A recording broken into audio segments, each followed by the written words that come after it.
Hello दोस्तों। Religion के लिए किया जाने वाला फास्टिंग जैसे मुस्लिम लोग, हिंदू लोग, क्रिश्चियन लोग करते हैं और इंटरमिटेंट फास्टिंग में क्या फ़र्क होता है और क्यों आपने ऐसा अक्सर देखा है कि रिलीजियस फास्टिंग करने वाले लोग या रमज़ान करने के बाद लोगों को वज़न कम होने के बदले काफ़ी लोग का उल्टा वज़न बढ़ जाता है, उनको रिजल्ट्स अच्छे नहीं मिलते। तो क्या ऐसा डिफरेंस है कि इंटरमिटेंट फास्टिंग से लोग का वज़न कम होता है, रिलीजियस फास्टिंग से उतना ज़्यादा फ़ायदा नहीं मिलता है, हेल्थ बेनिफिट्स उतने नहीं मिलते हैं, और क्या रिलीजन के लिए फास्टिंग करना हेल्थ के लिए भी अच्छा है या नहीं, आज हम जानने का प्रयास करेंगे। टॉपिक पर जाने से पहले जो लोग हमारे चैनल पर नए हैं उन्हें रिक्वेस्ट करूंगा चैनल को सब्सक्राइब करें। हमारे चैनल का पर्पज़ है हेल्थ एजुकेशन के द्वारा लोगों को हेल्दी बनाना, और इस मिशन में आप हमारे सहभागी बन सकते हैं। चैनल को सब्सक्राइब करके, वीडियोज़ को लाइक करके, कंटेंट्स को फ्रेंड्स फैमिली के साथ शेयर करके, टॉपिक के दौरान कुछ इंटरेस्टिंग साइंटिफिक फैक्ट्स, कुछ ओपीडी की बातें, कुछ प्रैक्टिकल यूटिलिटी की बातें और कुछ साइंटिफिक रिसर्चेस के बारे में आपको बताऊंगा। इसलिए बने रहिए हमारे साथ एंड तक। चलिए शुरू करते हैं।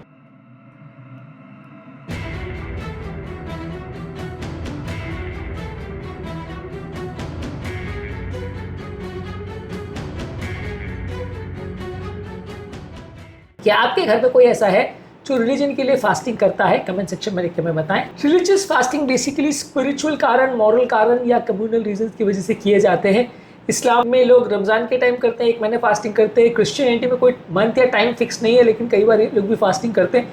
हिंदुइज्म में नवरात्रि के टाइम, करवा चौथ के टाइम अलग अलग टाइम पे फास्टिंग करते हैं। बुद्धिज्म, जैनिज्म में भी वाटर ओनली फास्टिंग करते हैं। Intermittent fasting basically time restricted fasting है, जहाँ पे आप वेट लॉस के लिए और अपनी बॉडी के मेटाबॉलिज्म को इम्प्रूव करने के लिए फास्टिंग करते हैं। यहाँ पे वो रीज़न आपका हेल्थ ही है।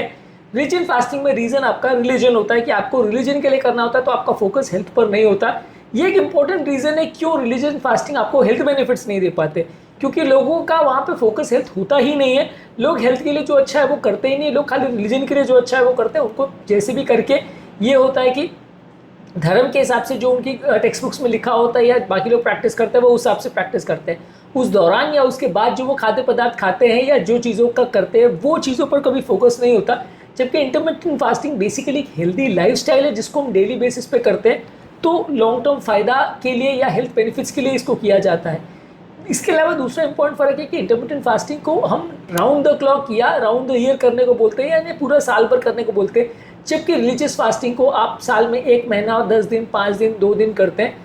ऑब्वियसली हेल्थ के लिए अगर आप कोई भी चीज़ कर रहे हैं तो उसको कंसिस्टेंटली लंबे समय तक करेंगे तो आपको पॉजिटिव रिजल्ट्स या अच्छे रिजल्ट देखने को मिलेंगे। यदि आप 10-5 दिन, 15 दिन के लिए कोई भी फास्टिंग या इस तरह का कुछ भी काम कर रहे हैं तो उससे आपको रिजल्ट्स उतने अच्छे नहीं मिलेंगे, क्योंकि ये सारे प्रोटोकॉल्स क्रैश डाइट के फॉर्म में जब किए जाते हैं तो उतना फ़ायदा नहीं करते। रिलीजियस फास्टिंग एक तरह का क्रैश डाइट है, जहाँ 5 दिन, 10 दिन, 15 दिन, 1 महीने के लिए आप क्रैश डाइट पे आ जाते हो।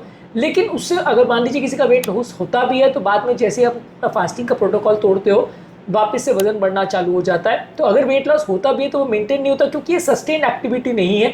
ये एक्टिविटी सिर्फ कुछ दिनों के लिए रिलीजन के लिए लोग करते हैं। जैसे वो टाइम पीरियड निकल जाता है लोग अपनी पुरानी लाइफस्टाइल में आ जाते हैं, जिसके बाद अगर वेट लॉस होता भी है तो वापस बढ़ जाता है। इसके अलावा इंटरमिटेंट फास्टिंग में जब आप ऐसे फूड प्रोडक्ट्स को ज़्यादा प्रेफर करते हो जो इंसुलिन प्रोडक्शन कम करते हैं, प्लस आप ज़्यादा घंटे अगर बिल्कुल खाली पेट रहते हो, सिर्फ पानी के भरोसे रहते हो, तो वहाँ पे इंसुलिन सेंसिटिविटी इंप्रूव होती है, वहाँ आपके डाइजेस्टिव ट्रैक्ट को रेस्ट मिलता है, वहाँ आपकी पेट की हेल्थ इंप्रूव होती है, वहाँ आपका वेट लॉस इंप्रूव होता है, वहाँ आपका बॉडी का सेल्फ हीलिंग मैकेनिज्म जिसे ऑटोफैजी बोलते हैं वो एक्टिवेट होता है। इसके अलावा आपका मेंटल क्लैरिटी और मेंटल फोकस इंप्रूव होता है, और ओवरऑल आपकी हार्ट की हेल्थ भी इंप्रूव होती है, बॉडी का सूजन, ब्लड प्रेशर, कोलेस्ट्रॉल, ये सारी चीज़ें कम होती है। ये सारी चीज़ें आपको रिलीजियस फास्टिंग में नहीं देखने को मिलेगी। रिलीजियस फास्टिंग में क्योंकि शॉर्ट ड्यूरेशन का फास्टिंग होता है और कई बार लोग इस दौरान फ्रूट्स वगैरह भी खाते रहते हैं, तो अगर ऐसी सारी चीज़ें आपको मिलती भी हैं, थोड़ी बहुत अगर मिलती है, तो लॉन्ग लास्टिंग इफेक्ट्स वो नहीं करती हैं, क्योंकि लॉन्ग लास्टिंग बेनिफिट्स के लिए ये सारी चीज़ों को लंबे समय तक करना ज़रूरी है, तभी वो बॉडी में सिग्निफिकेंट बेनिफिट्स करेंगी।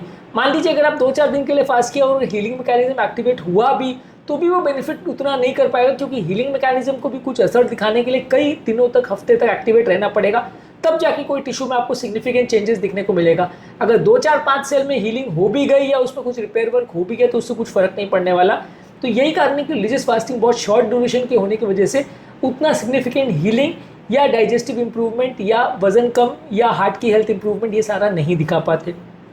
इसके अलावा रिलीजियस फास्टिंग में कई फास्ट में, खासकर नवरात्रों में या खासकर रमज़ान के टाइम, वाटर रिस्ट्रिक्टेड फास्टिंग करवाई जाती है, जहाँ पे पानी भी अलाउ नहीं किया जाता। और इस दौरान अगर आप फास्टिंग करते हो तो पानी रिस्ट्रिक्टेड वाला फास्टिंग हेल्थ के लिए उतना अच्छा नहीं माना जाता, वो किडनी पर उल्टा नेगेटिव इफेक्ट कर सकता है। भूख को कंट्रोल करना भी ऐसे में ज़्यादा मुश्किल होता है। इसके अलावा रिलीजियस फास्टिंग में सबसे बड़ा प्रॉब्लम ये है कि जैसे ही आपका फास्ट खत्म होता है लोग ओवर ईट करते हैं, यानी उनको ऐसा लगता है दिन भर फास्ट कर लिया, अब हम जितना भी चाय खा सकते हैं। तो ओवर ईटिंग करेंगे आप, जंक फूड ऑयली फूड खाएंगे।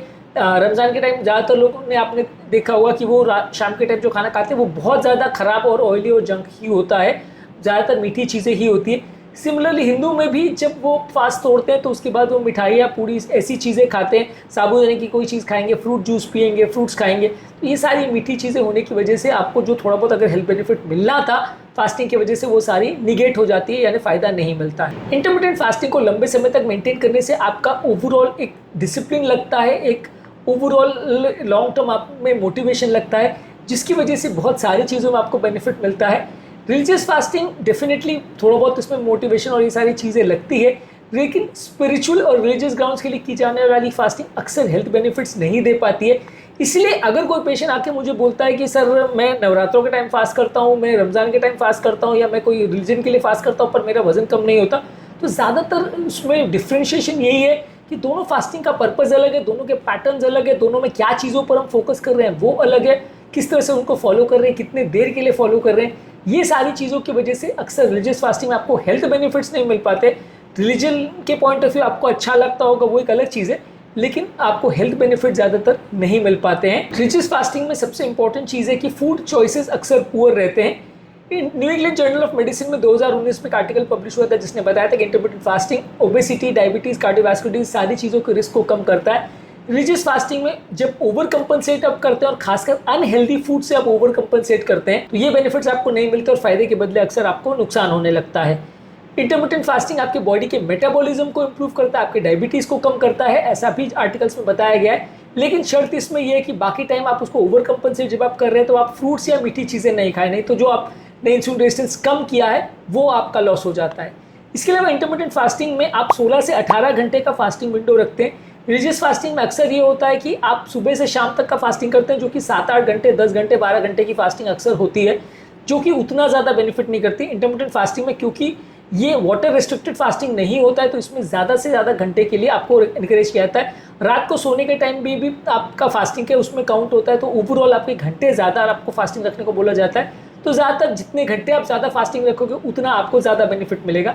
रिलीजियस फास्टिंग अगर आप 10-12 घंटे की करोगे तो उसमें आपको उतना बेनिफिट नहीं मिलेगा, वो भी अगर आप 18-20 घंटे करोगे, कई दिन करोगे, तो आपको ज़्यादा बेनिफिट उसमें भी थोड़ा बहुत मिल सकता है। इसके अलावा रिलीजियस फास्टिंग में कई बार लोग इरेटिक टाइम्स पे भी खाते हैं, जैसे रात को करवा चौथ के टाइम आप चांद देख के रात को 9-10 बजे भी अगर चांद निकलेगा तो उस टाइम पे खा रहे हो तो वो बहुत इरेटिक या गलत टाइम हो जाता है खाने का। रमज़ान के टाइम पे भी सुबह 4 बजे उठ के आप खा रहे हैं, शाम को 5 बजे हेवी खाना खा रहे हैं, तो खाने का टाइम इरेटिक हो जाता है, जो कि नॉर्मल नेचुरल शेड्यूल जैसा होना चाहिए उससे अलग है।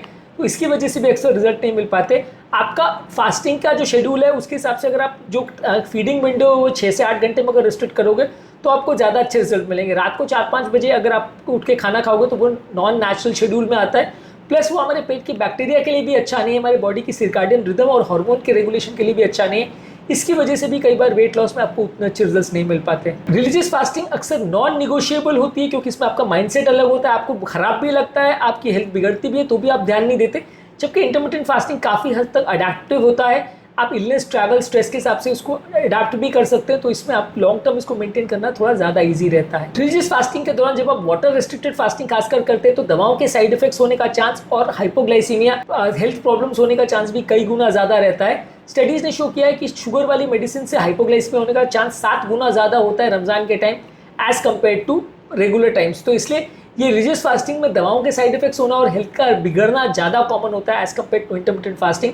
वहाँ पे आप दवाइयों को एडजस्ट करके डॉक्टर की ओपिनियन लेके प्रॉपर तरह से अगर चीज़ों को मैनेज करोगे तो आपको हेल्थ बेनिफिट्स ज़्यादा मिलेंगे। तो बेसिकली कहने का मतलब यही है, हमारा फाइनल वर्डिक्ट यही है कि रिलीजियस फास्टिंग ठीक है आप करते हो, वो करने में बुराई नहीं है, लेकिन उसको आप हेल्थ बेनिफिट्स तब तक नहीं मिलेगा जब तक आप अपने फूड के चॉइसेस नहीं चेंज करोगे, जब तक आप खाने के टाइमिंग्स को प्रॉपर मैनेज नहीं करोगे और जब तक आप उसको हेल्थ के पर्सपेक्टिव से नहीं करोगे तब तक आपको फ़ायदा नहीं मिलेगा। अगर आप सिर्फ धर्म के लिए फास्टिंग कर रहे हो, जहां आपका टारगेट ये है कि मेरा फास्ट पूरा होना चाहिए क्योंकि धर्म में लिखा है, तो आपको हेल्थ बेनिफिट्स नहीं मिलेंगे क्योंकि आपका बाकी चीज़ों पे फोकस नहीं रहेगा। क्या आप खा रहे हो, क्या नहीं खा रहे हो, कितने घंटे की फास्टिंग रख रहे हो, किस तरह से फास्टिंग कर रहे हो, हेल्थ का कितना ध्यान रख रहे हो, दवाइयों को कैसे एडजस्ट कर रहे हो, कितने दिन की फास्टिंग करो, ये सारी चीज़ें अक्सर रिलीजियस फास्टिंग में पीछे रह जाती हैं, जिसकी वजह से 1 महीने का रमज़ान करने के बाद या कई दिनों तक नवरात्रों में फास्ट करने के बाद भी कई लोग का वजन उतना कम नहीं होता है, या अगर होता भी है तो वो मेंटेन नहीं कर पाते, या अगर वजन लॉस होता भी है तो हेल्थ उतना इंप्रूव नहीं होता कि जितना कि इंटरमिटेंट फास्टिंग में होता है। यही कारण है कि इंटरमिटेंट फास्टिंग और रिलीजियस फास्टिंग में सिग्निफिकेंट डिफरेंस देखा जाता है। आज के टॉपिक में हमने बात करी इंटरमिटेंट फास्टिंग और रिलीजियस फास्टिंग में क्या फ़र्क है। उम्मीद करूंगा कि आज के टॉपिक में कुछ नई बातें जानने को मिली होगी। जो लोग हमारे चैनल पर नए हैं उन्हें रिक्वेस्ट करूंगा कि चैनल को सब्सक्राइब करें। हमारे चैनल का पर्पज़ है हेल्थ एजुकेशन के द्वारा आपको हेल्दी बनाना, और इस मिशन में आप हमारे सहभागी बन सकते हैं। चैनल को सब्सक्राइब करके, वीडियोज़ को लाइक करके, कंटेंट्स को फ्रेंड्स फैमिली के साथ शेयर करके आपके कमेंट्स हमें जानने में मदद करते हैं कि आपको हमारा कंटेंट कैसा लग रहा है, प्लस हमारे लिए मोटिवेशन और इंस्पिरेशन का भी काम करते हैं। इसलिए कमेंट्स करते रहिए, हमारे इंस्पिरेशन और मोटिवेशन को बढ़ाते रहिए और हेल्थ के सफर पे हमारे साथ आगे बढ़ते रहिए।